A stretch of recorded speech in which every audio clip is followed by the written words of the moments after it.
Hello and welcome to this month's Janome Stitch Club UK. My name is Julia, I'm one of the Janome educators, and every month we try to look at some things on our machines that are going to help you to hopefully have an easier time of it and get more creative as well. Now this month I thought it was about time we bit the bullet and took a look at overlockers. Now I know there are a lot of people out there who love them. There are also a lot of people out there who are terrified of them. I teach classes and I see this an awful lot of the time. But the thing is, the overlocker, honestly, once you get your head around it, it literally is a game changer.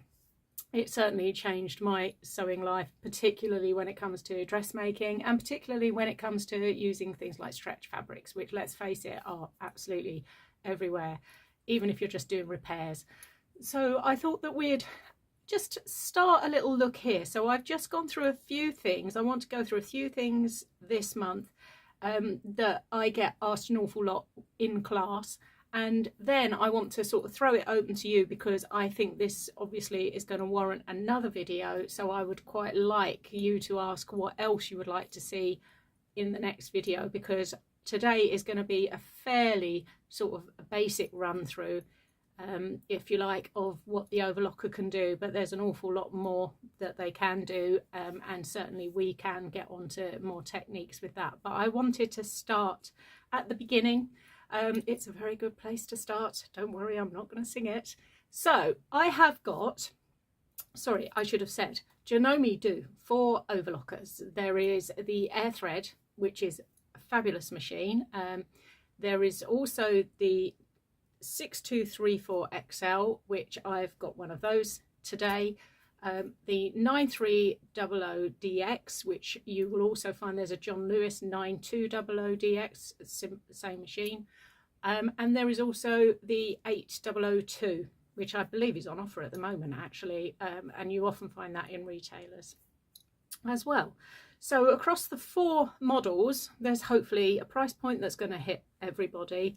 And like with everything, the more you pay, the easier it gets. So certainly the air thread is obviously going to be the easier one to thread, the easier one for all sorts of reasons.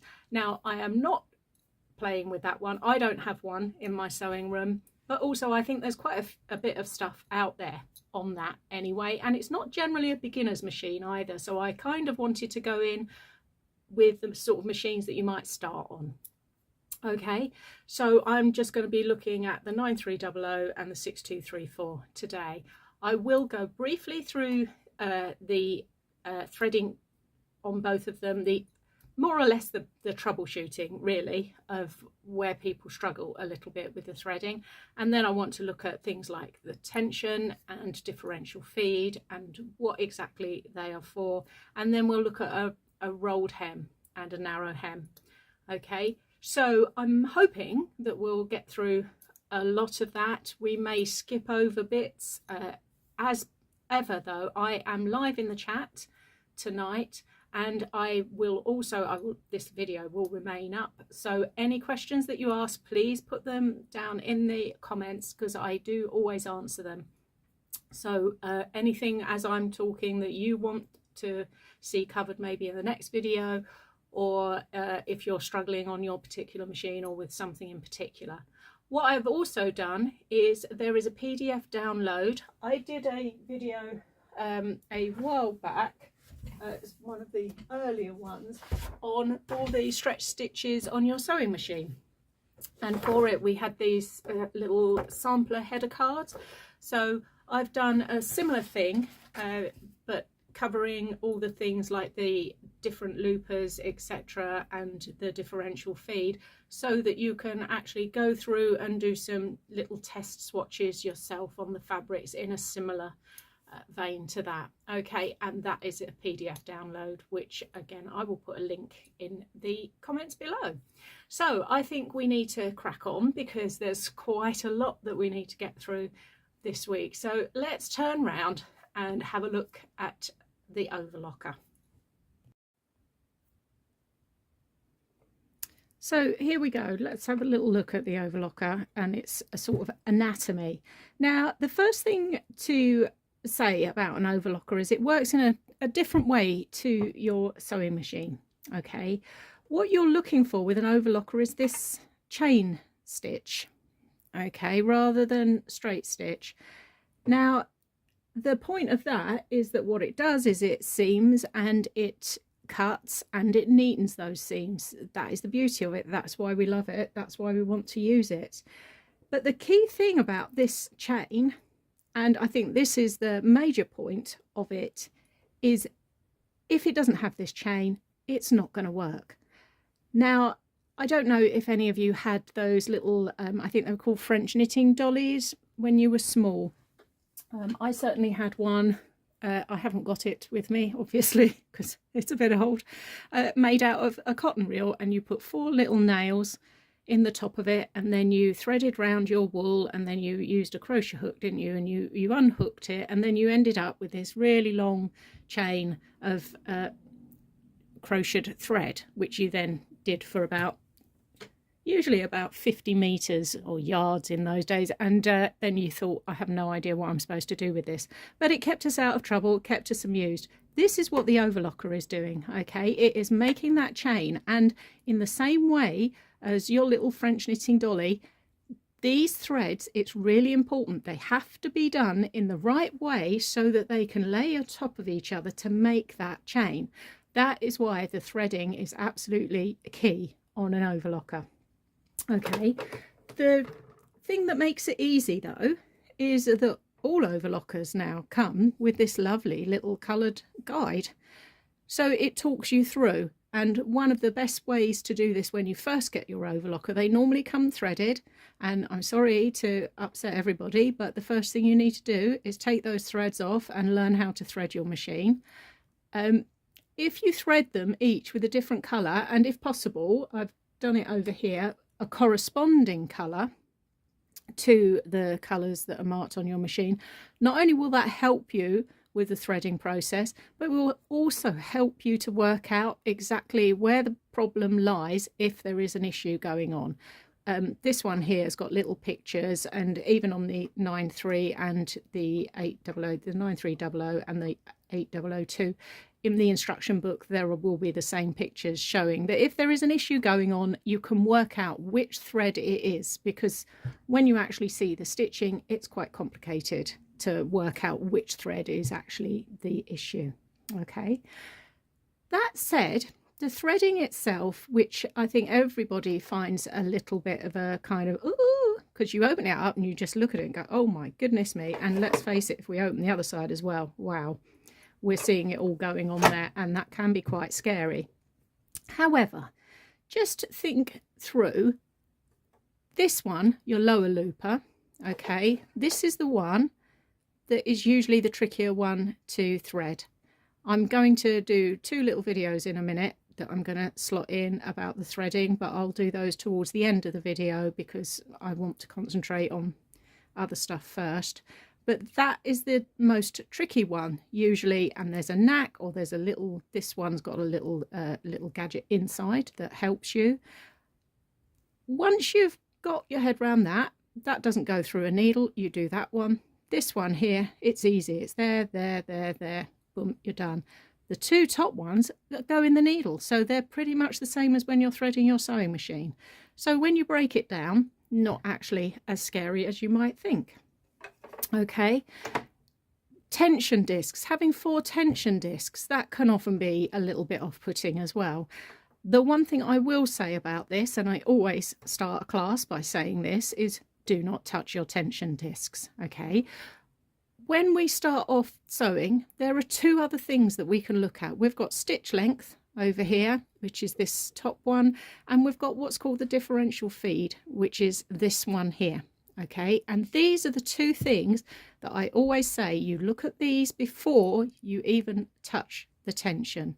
It's quite rare that the tension on these machines needs to be fiddled with. Okay, so I normally start, mine are on usually 3.5, between 3.5 and 4, and they stay pretty much on that all the time. There's only a few times when I actually mess around with the tension. The rest of the time what I'm actually changing are these two here, and I will explain more about that in a minute.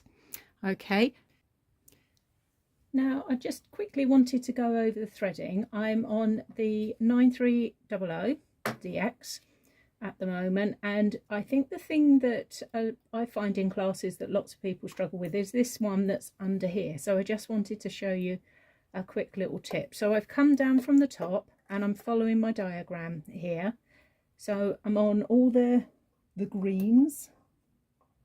Okay, so sometimes it's easier to use, bits are easier with the tweezers and bits aren't. So we've gone through this one here, and this is the key, they are colour coordinated. Okay, and then this one here. Now that first one that I did, I think you saw, was a hook. So what I did there was you can grab either end and then slot it in. These two here are holes, and I've gone through these two. Now coming through here, I need to go through another hook. And if I turn the machine, I'm just going to pause the camera so I can get the angle right. Okay, so I've just shifted the machine round, so I'm hoping that you can now see. I'm in as close as I can get, I'm afraid.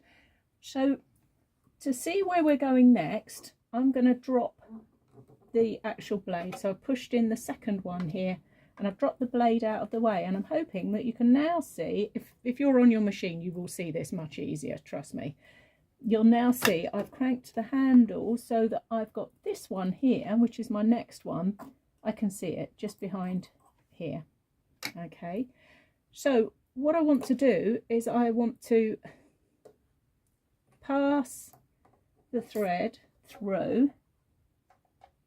Okay, so I've got my thread here at the end, and then I'm going to do it with the tweezers, so hopefully you can see, and then I just pull it up.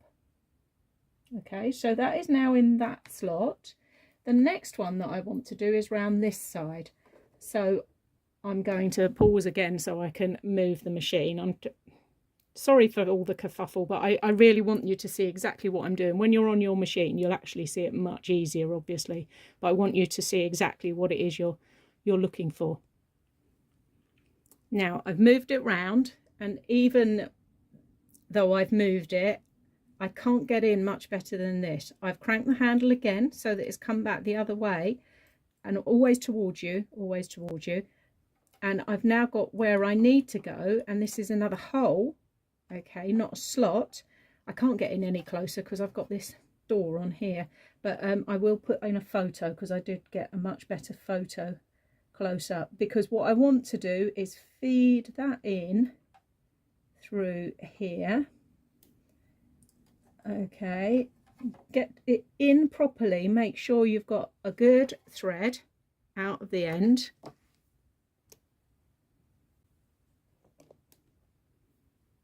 Okay, so now I'm back at the other angle.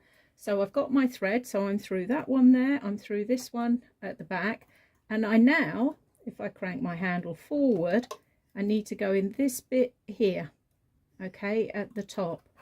So one way to do that is to just get your tweezers in the gap, and this is why it's helpful not to have the blade up at this point. So now I'm just checking, I'm pulling, so I know that it's not caught around anything, because because I'm filming, I can't get in to double check. My head would normally be right in where you need to see. So this is now up here, and that's ready to go in that top bit there. Okay, so I'm now in that top bit there. I unintentionally paused it there, but actually I've just snipped the end off. If you're struggling to get it through, just snip the end off so you've got a nice clean end there. So that is the whole of your first one done. So we've come down through here, and like I say, follow the guide, and it's just double check. Yep, that it's in all of those, because can you see, I think because I was fiddle-faddling around moving the machine, I've pulled that one out there, so I've just slotted that back in. Okay, so I just wanted to show you that that is your sort of your base, okay, for the first one. Now make sure you bring your blade back up if you did put it round. Once you've got the hang of it, I don't always take the blade down because I kind of know what I'm doing without actually having to look at it now. But as I say, with all of these machines, it's practice. It really is practice. And that bottom one, that lower looper, that is always the trickiest one to get to. On this, the other model that's the same is the 8002. I haven't got one of these here to show you, but the insides are pretty much the same, so you'll have that same kind of workings as you go along. So next one up, this is much simpler. I'm just bringing it down, and we're now going through the dusky pink or the red. Okay, and again, follow your chart along here. So there's one slot there, okay, and then I'm just going to get that out of the way so you can see, and we then go behind this. Like I say, it's easier when you do it with your hands for this bit rather than the thing. So I've just gone behind that little slot there, and again you can see it in the picture, and then I'm going to go through that hole there, and again I'm just going to trim that end off and take that through. If you can't get to it, like I say, crank the handle just to get it in position. There we go.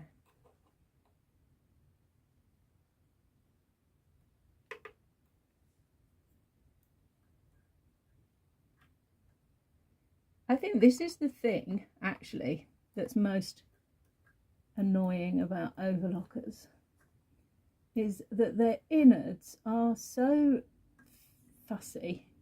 You've just got to be really careful, because look, you can see I've just caught that round there. So just make sure you're not caught round anything. I need to stress that if you haven't got an overlocker and you're watching this and it's making you think, oh my giddy aunt, don't panic, because to be perfectly honest, you don't thread your overlocker very often. It's not like a sewing machine where you're constantly changing the thread and the needles, etc, etc.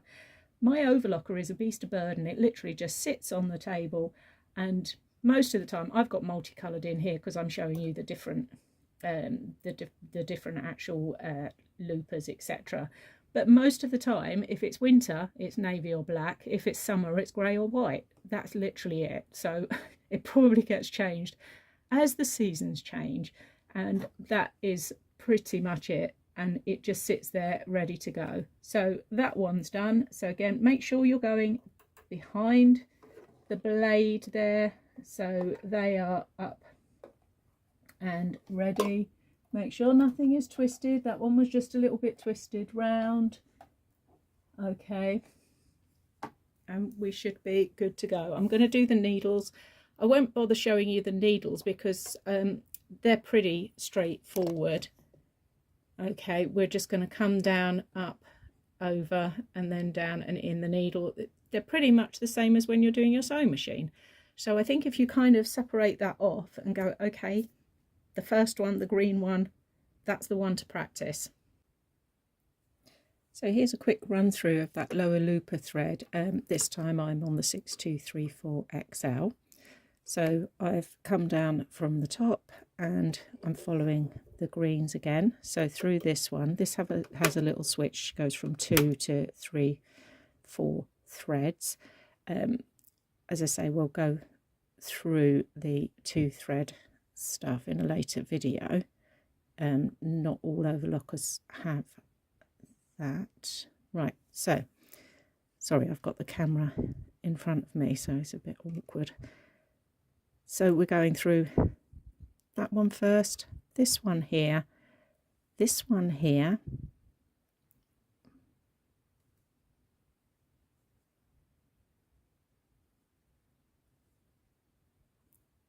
okay.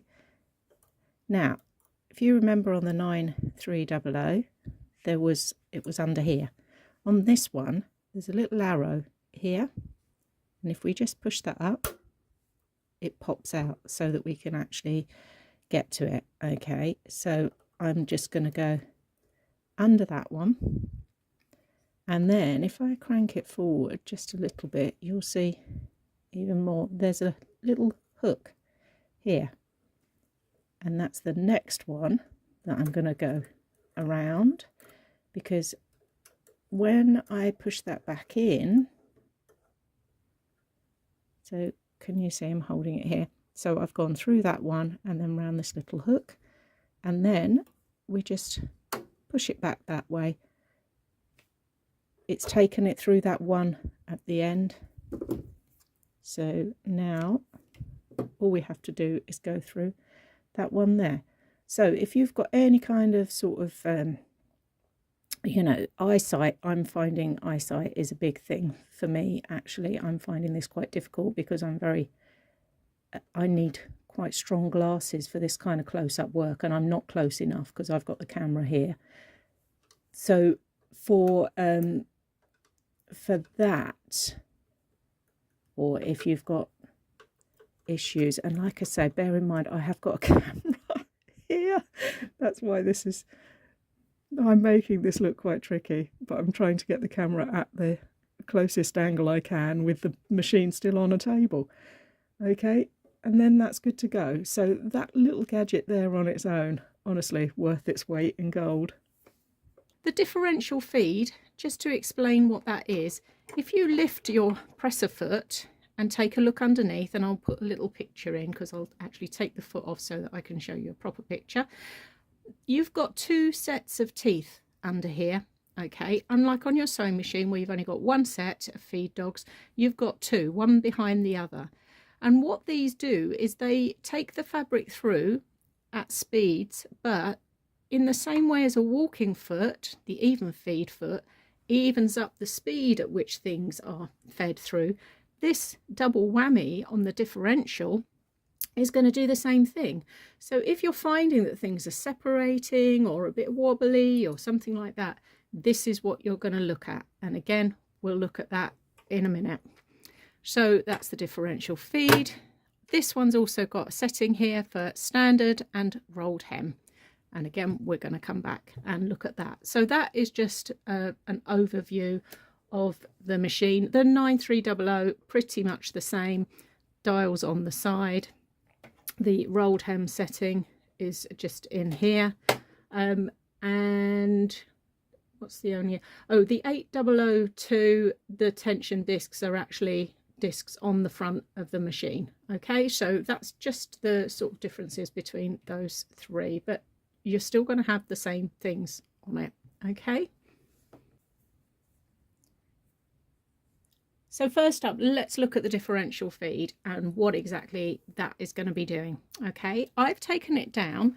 It normally runs between 0.5, okay, and then you can take it up to 2, okay. So I'm going to take it all the way down to 0.5 pretty much. Okay, and I've got here, this is scuba, so there's a reasonable amount of stretch on that, but it's not hugely stretchy. But we're going to go through a few different ones, so let's get that under and started. And can you see it's kind of almost struggling, isn't it? And it's struggling because that differential feed is so low. If I now take that up, you can see it's easing through a bit more, isn't it? I'm gonna have to shout because there's no way of quietening down an overlocker, I'm afraid. So you can see here, look, it was really struggling to get that through, to feed that through, wasn't it? And then I changed it, and now suddenly it's opened it up a little bit. But can you see there's a definite bow going on here? And what you're looking for when you're sewing a seam is that when you turn it inside out, you don't have wobbles going on, okay? And if you don't get the differential feed right, that is exactly what you're going to have. So I'm going to take that up a little bit more. I'm going to take it up to about 1.5 and then run it again.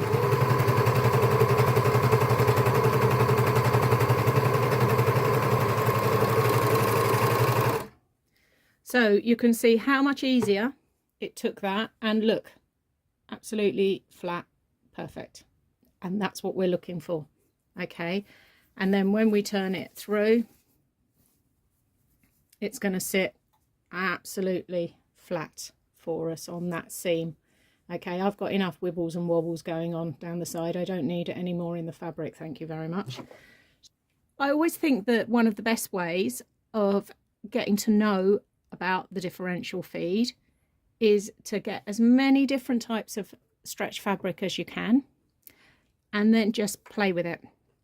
That's why I said about the little sample cards, because you'll find that you'll probably tend to use the same fabrics over and over again. We always find a bit of a favourite. I tend to like using cottons quite a lot, so something like this, which is a lightweight, nice stretch though, 4-way stretch, but not mega stretchy, but things like that. So if I can work out, you know, my favorite settings for that fabric, then the next time I actually come to make something, I know exactly what I need to actually set my machine on. So I'm going to go through with this one now, and I've still got my differential on one there.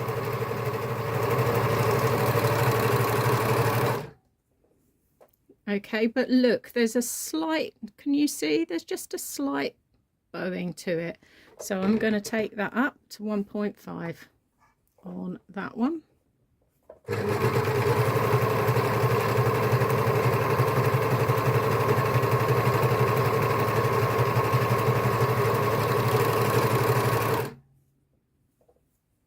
That's better, look, sitting really flat. And if I then turn that through,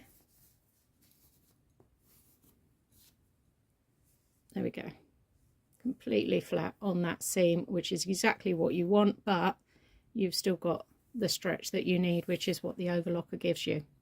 Okay, so from the point of view of what these loopers are doing, what the actual threads are doing, you've got your lower and upper looper, and they are the ones that are forming that sort of zigzag stitch, and they're doing that across the stitch finger, which is in here. I'll pop a little photo of that up. And then these two at the top are the ones that are actually doing the seaming. Okay, and you can see that you've got two lines when you actually have a seam. Where's that one gone? When you're actually looking at a seam, I've done slightly different shades of yellow on here. So you can see the light yellow, this one here, is that very top, the left needle, and then the sort of orangey colour, the second line, is this one here. Now, this is the safety stitch, the second one, and this is the actual seam. Okay, so bearing that in mind, this means that if you are doing a really unusual colour, for example, on a garment, what I will often do is, rather than changing out all of my threads, I will literally just change those top two threads there, because they're the ones that are actually going to show.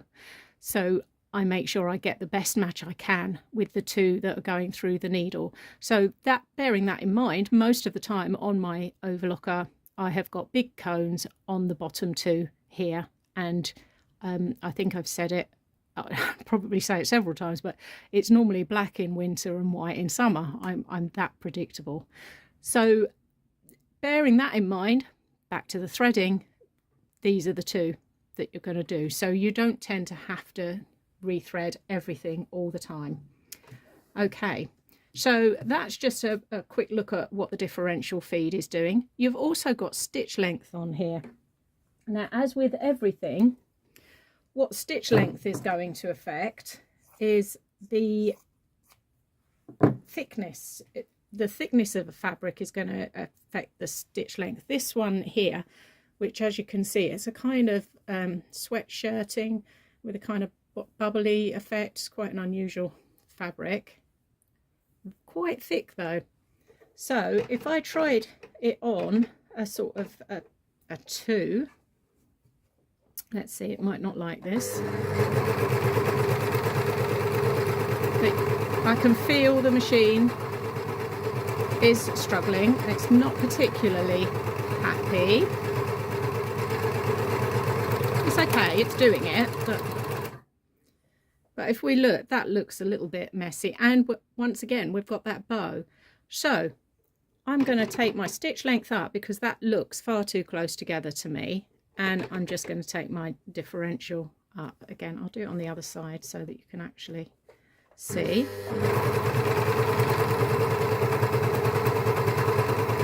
And you can see it's taking it through a lot quicker. This was a funny one because it had almost like the different layers to it. So yeah, this funny back layer, can you see? But much better for the stitch length on that one, and I will probably go all the way up to 2, to be honest, because there's still a little bit of bowing going on, isn't there? So this is what I mean about these, that rather than thinking, oh my goodness, it's wobbling, it's stretchy, it's doing this, it's doing that, and looking at the tension, these are the 2 things to always look at first. The other thing is sometimes you'll get something where the stitching is too loopy on the outside edge. Okay, so it doesn't look neat enough if you've got that going on. And very often, if you look closely, I'm going to try and come in a little bit closer to here. This is where the blade is, here. Okay, this button here at the front, I'm too close in now, hang on. This button here, this one here is the blade. The one in front of it actually moves the blade. So can you see that moving? So if you've got a lot of looping going on, just move your blade out. Okay, that's the equivalent of your stitch width, I suppose.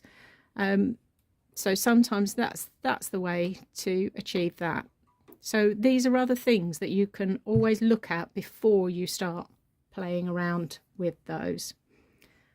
Okay, so the thing I really wanted to get onto, though, to be honest, was rolled hems, because I found quite a few people recently who've never even tried a rolled hem on their overlocker, and we are approaching summer, and frankly summer is the time for the rolled hem to really come into its own. And if you are a lazy sewer, a bit like myself, then the rolled hem means that basically you can make lots of really nice little summer tops and summer dresses completely on your overlocker in really flimsy fine fabrics, but with a really lovely finish. So let's take a look at the rolled hem. So the first thing I'm going to do is I'm going to take off this top thread, and I normally just hang it over the top so I don't completely unthread it, because what we're going to do is actually take out this needle. Okay, we're taking out the left hand needle, and I usually say when you're doing something like this, just looking around desperately because I should have thought of that, is if you actually put just a little bit of card or something underneath, just to make sure that when you unscrew it, it doesn't drop down inside your machine. Now it's the top screw here, and I'm just going to undo it enough. I've got hold of the needle, but I am not going to take that whole screw out under no circumstances. These screws are tiny, so you really don't want to be losing that. And as soon as I've taken that needle out, I'm then going to tighten it back up again, because I don't want it jumping out as I sew. On my overlocker, I've got a little, actually I can take it off and borrow it. I've got a little bit of blue tack, and when I do a rolled hem, I just stick my needle on my bit of blue tack so I know where it is to put it back in afterwards. So we're now on to 3 needles. Now, if you don't want to overlock and sew everything, and sometimes when you're working with things like linen, which fray an awful lot, frankly doing everything on the overlocker is not enough, or if you prefer to do the fit on a woven fabric or something after the event, I tend to then just have 3 threads on and I overlock everything, and then I actually put the garment together on my sewing machine, because that then allows me to adjust the fit, etc. Okay, so we're on that 3 threads, and that's just going to give us that narrow. So if I just go back to what we were working on before, I'll do it on this side actually so you can see the stitching better. So as you can see, it's much narrower, and that would be the finish that you'd get around all of your pattern pieces before you then go on to actually using 5/8 seam, etc, etc. Okay, so even if you don't actually do anything other than that, it's just going to give you such a lovely finish inside your garments. So that's the 3 thread, and it also means that you can just do a really narrow tiny little hem as well. The other thing, actually, sorry, while we're on the 3 French seams. So if you're going to do a French seam, then you normally would be doing right side to right side. Well, for a French seam, the first go at it, you do wrong side to wrong side.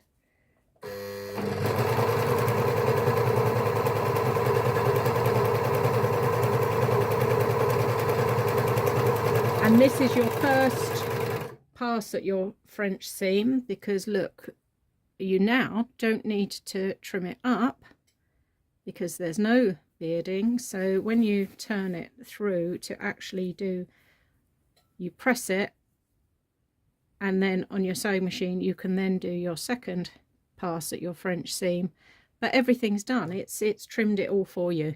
So French seams, absolutely fantastic as well. Now let's go on to the rolled hem. Always follow your instruction book so that you get everything in the right order, but it is so easy to do this. There's just a few processes. So we've already done the needle, we've taken the needle out.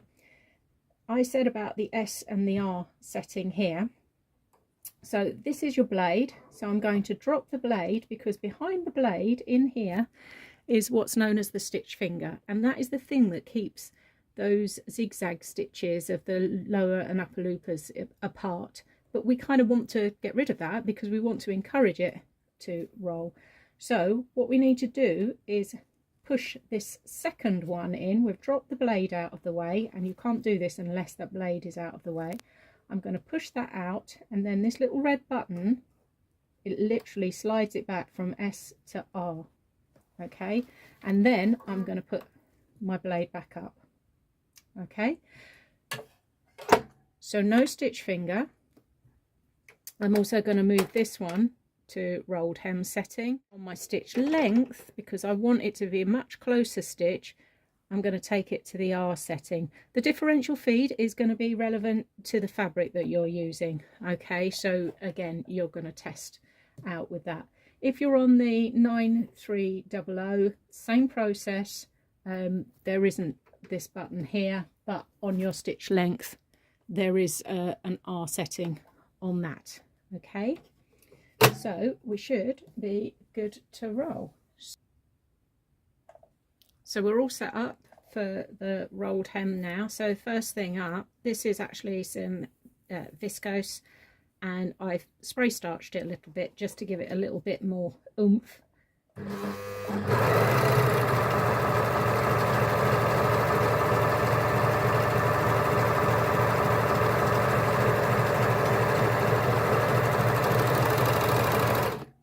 So have a look at that. That is such a beautiful finish.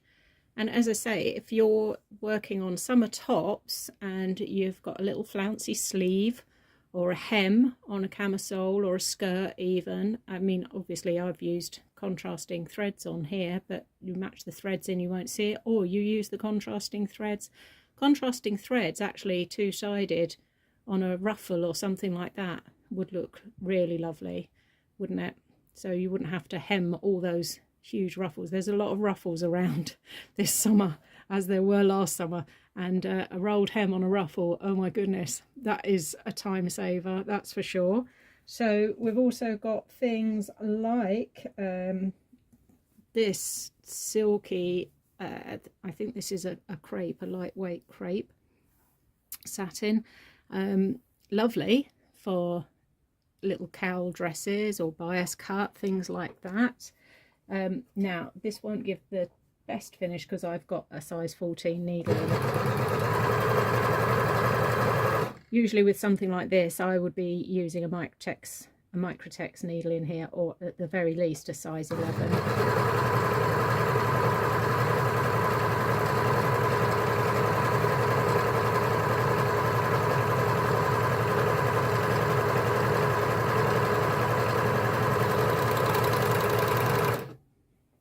So, like I say, nice finish. It would look, I think it would have a better finish if I'd used a size 11 on that, but I would normally use a size 11. You can change the sizes out on your needles, but they must be the HA1SP needle. The only time I don't use those is, as I say, if I'm on something, a silk that's very unusual or difficult or stubborn, and at that point I will put in a Microtex. So what else have we? Oh, organza. This is a silk organza. So again, these are the kinds of fabrics that you will often avoid.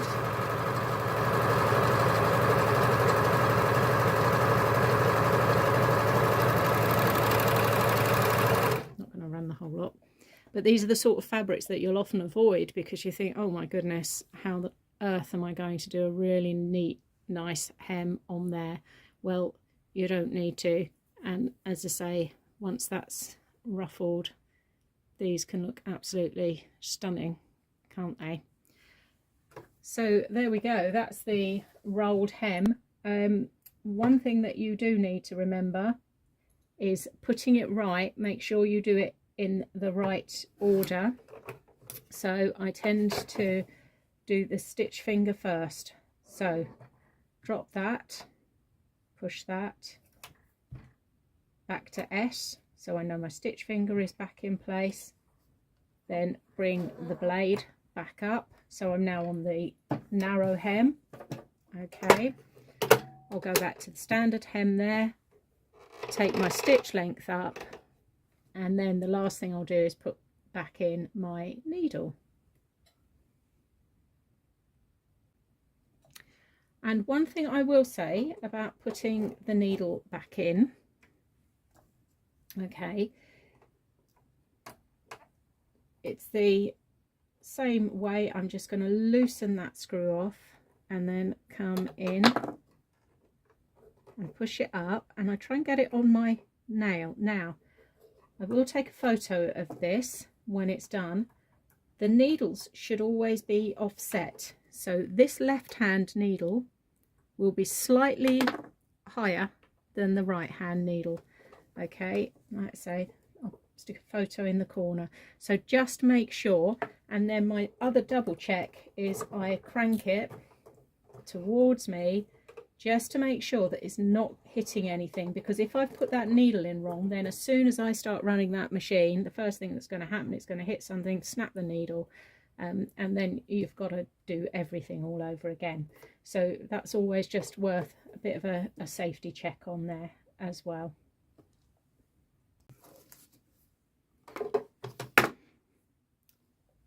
So further to the rolled hem and just getting a little bit fancy, I've just quickly on this one changed out, and I've put one of these metallic threads on the upper looper. Okay, this is what I mean about playing with it, and as I say, we've sort of barely touched the surface today, but most of the time that's all you're going to be doing on your overlocker. But it did occur to me that as we were looking at you know, shiny, sparkly kinds of summery things, that this was worth a look. So as I say, it's on the second one, not the first one. That's a deliberate ploy because that obviously is one of the easier ones to thread, but with both of these, bear in mind they don't go through the needles, which is why it's easier to put something a little bit more unusual in there. What you do need to check though is that the tension is happy. I tried a much thicker one and I had to drop the tension quite a bit. I put it in the lower looper, but it was a little bit too thick for the finish I was trying to do a rolled hem finish, and it was a bit too thick for what I was trying to do, but we'll get on to that at a later stage. So I've gone in here with this gold sparkly, okay, and it's all set up for my rolled hem, and off we go.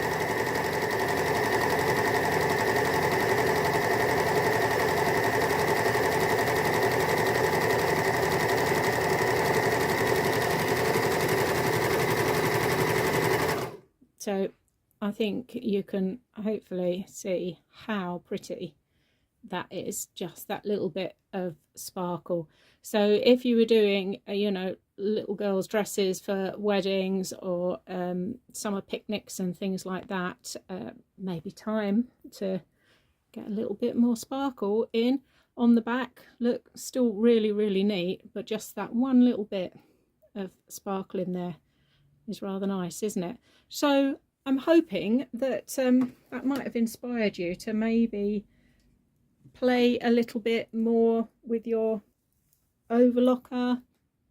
Let's bring you round to the front.